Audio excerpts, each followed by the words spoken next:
రాష్ట్ర రైతాంగాన్ని తొలకరి పలకరించింది. 3 నెలలుగా ఎండ తీవ్రత, వర్షాభావంతో అల్లాడిన ప్రజలు, రైతులకు ఊరటనిచ్చేలా నైరుతి రుతుపవనాలు 3 రోజుల ముందుగానే రాష్ట్రంలోకి ప్రవేశించాయి. మే 30న కేరళను తాకిన నైరుతి రుతుపవనాలు ఆదివారం రాయలసీమలోని అనేక భాగాలు, దక్షిణ కోస్తాలోని నెల్లూరు వరకు విస్తరించినట్టు భారత వాతావరణ శాఖ వెల్లడించింది.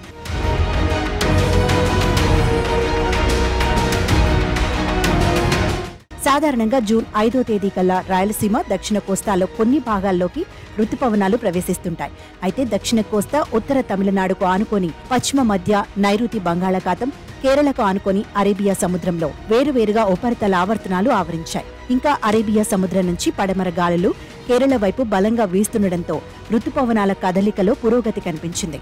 ఈ నేపథ్యంలో ఆదివారం కేరళ, లక్షద్వీప్, తమిళనాడులోని మిగిలిన ప్రాంతాలు, కర్ణాటక, రాయలసీమ, దక్షిణ కోస్తాలోని పలు ప్రాంతాలు, బంగాళాఖాతంలో అనేక ప్రాంతాల వరకు రుతుపవనాలు విస్తరించాయి. గతేడాది ఎల్నినో కారణంగా కేరళలో జూన్ 8న ప్రవేశించిన రుతుపవనాలు 11న రాయలసీమ, దక్షిణ కోస్తా వరకు విస్తరించాయి. కానీ ఈ ఏడాది ముందుగానే రాష్ట్రంలోకి రావడంతో తొలకరి పనులకు రైతులు శ్రీకారం చుడతారని వాతావరణ నిపుణులొకరు తెలిపారు.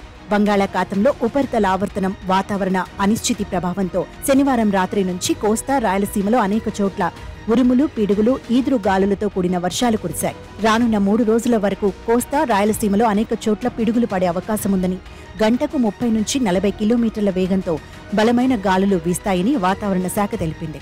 ఉపరితల ఆవర్తనం, రుతుపవనాల ప్రభావంతో రానున్న 3 రోజులు రాష్ట్ర వ్యాప్తంగా విస్తారంగా వర్షాలు కురుస్తాయని విపత్తుల నిర్వహణ సంస్థ కూడా తెలిపింది. సోమవారం శ్రీకాకుళం, మన్యం, అల్లూరి, ఏలూరి, కృష్ణా, ఎన్టీఆర్, ప్రకాశం, నెల్లూరు, కర్నూలు, నంద్యాల, అనంతపురం, కడప, సత్యసాయి, అన్నమయ్య, తిరుపతి, చిత్తూరు జిల్లాలో మోస్తారు వర్షాలు, విజయనగరం, విశాఖ, అనకాపల్లి, కాకినాడ, కోనసీమ, తూర్పు, పశ్చిమ గోదావరి, గుంటూరు, బాపట్ల, పల్నాడు జిల్లాల్లో తేలికపాటి వర్షాలు కురుస్తాయని తెలిపింది. మంగళవారం భారీ వర్షాలు కురిసే అవకాశం ఉందని పేర్కొంది.